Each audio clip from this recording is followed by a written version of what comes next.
ایک بچہ جب نارتھ کوریا میں پیدا ہوتا ہے تو اسے پیدا ہوتے ہی غدار ڈکلیئر کیا جاتا ہے۔ نارتھ کوریا دنیا میں سخت ترین قانون کی وجہ سے جانا جاتا ہے، لیکن اس میں سے چند تو ایسے ہیں جن کو سنتے ہی یقین لانا مشکل ہے۔ مطلب یہاں الیکشن تو ہوگا مگر ووٹ دینے کے لیے کوئی آپشن ہی نہیں ہے۔ ووٹ صرف ایک ہی شخص کو دیا جا سکتا ہے، اور اگر نہ دیا تو سیدھا جیل۔ ٹی وی پر صرف ایک ہی چینل ہوتا ہے، اس کو ٹیون کرنے کا بھی کوئی آپشن نہیں۔ نارتھ کوریا دنیا کا واحد ایسا ملک ہے جہاں جرم کرنے پر نہیں بلکہ سوچنے پر بھی پابندی ہے۔ ہمارے چینل میں ایک بار پھر سے خوش آمدید۔ ناظرین، 1945 تک جاپان نے کوریا پر 35 سال تک حکومت کی، لیکن ورلڈ وار 2 کے بعد کوریا دو حصوں میں ڈیوائیڈ ہو گیا، نارتھ کوریا اور ساؤتھ کوریا۔ نارتھ کوریا پر سوویت یونین کا اثر تھا، جبکہ ساؤتھ کوریا پر امریکنز تھے۔ 1948 میں کم ڈائنسٹی کے کم il سنگ کو لیڈر بنایا گیا اور نارتھ کوریا بنا democratic people's republic of Korea, پر یہاں ڈیموکریٹک کی کوئی چیز یہاں پیدا بھی نہیں ہوئی۔ 1950 میں نارتھ اور ساؤتھ کوریا کے بیچ ایک جنگ ہوئی، اس کو کورین وار کہا جاتا ہے، لیکن جنگ ختم ہونے کے بعد کچھ امن نہیں ہوا۔ اسی وجہ سے دونوں ملک ابھی بھی ٹیکنیکلی جنگ کے حالت میں ہیں۔ نارتھ کوریا کو پاور کو برقرار رکھنے کے لیے اب تک صرف ایک ہی فیملی کا رولر رہا ہے۔ سب سے پہلے کم il سنگ، اس کے بعد کم جونگ il، کم il سنگ کے پوتے کم جونگ ان۔ ہر رولر نے اپنی گدی کو بچانے کے لیے سخت سے سخت قانون کا سہارا لیا ہے۔ یہاں خوف اور سزا کے دم پر لوگوں کو زبردستی دبانے کے لیے کئی سارے رولز بنائے گئے ہیں تاکہ لوگ ساؤتھ کوریا اور ویسٹرن کلچر سے امپریس ہو کر ہمارے خلاف نہ ہو جائیں۔ آج ہم ان میں سے کچھ عجیب و غریب رولز کے بارے میں بتائیں گے۔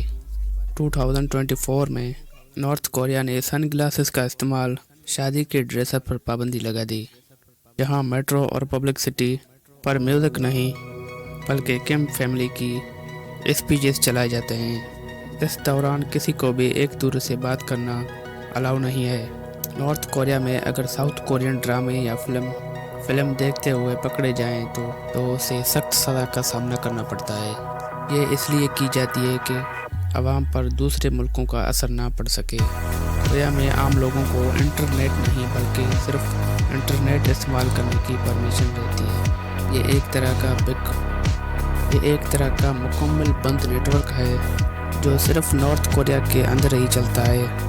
اس نیٹ ورک پر بھی چیٹ مانیٹر کرتی ہے۔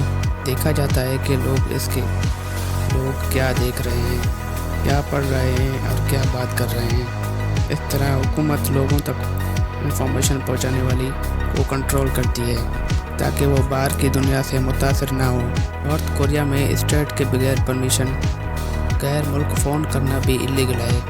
اگر آپ کو ملک سے باہر کسی سے بات کرنی ہو، اس کے لیے حکومت سے پرمیشن لینا لازمی ہے۔ یہاں پر ٹی وی، ریڈیو اور اخبارات صرف اسٹیٹ ہی چلا سکتی ہے، پرائیویٹ میڈیا کا تصور بھی نہیں کرتے۔ اس میڈیا پر صرف حکومت کی تعریف، کم کی شان اور غیر ملکی دشمن جیسا کہ US کا ذکر ہوتا ہے۔ وہاں کے عام لوگوں میں بچپن سے امریکہ اور اس کے الائز کے خلاف نفرت پھیلائی جاتی ہے۔ نارتھ کوریا حکومت لوگوں کے ہیئر اسٹائلز پر بھی اپنا رول چلاتی ہے۔ گورنمنٹ نے چند خاص قسم ہیئر اسٹائلز کی اجازت دی ہوئی ہے، یعنی لوگوں کو بتایا جاتا ہے کہ وہ کون سے ہیئر اسٹائل بنا سکتے ہیں۔ دنیا کا اثر کرتی ہے، جیسا کہ جینز پہننا، بالوں کو رنگ کرنا یا چمکدار ڈریس پہننا۔ ایسا کرنے والوں کا سامان ضبط کیا جاتا ہے۔ کپڑے تو پھر بھی کپڑے ہوئے، لیکن پسند کا کھانا بھی لوگوں کو الاؤ نہیں ہے۔ ایک شہر سے دوسرے شہر ٹریول کرنے کی بھی پرمیشن لینا ضروری ہے، بنا اس کے ٹریول اللیگل مانا جاتا ہے۔ نارتھ کورین پاسپورٹ صرف گورنمنٹ آفیسر کو ہی ملتا ہے، جیسا کہ کنگ کے قریبی ساتھی۔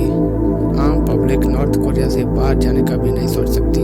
نارتھ کوریا میں زمین ہو یا گھر، شاپ ہو یا بزنس، سب کا سب اسٹیٹ کی ملکیت ہوتی ہے، صرف انہیں استعمال کر سکتا ہے وہ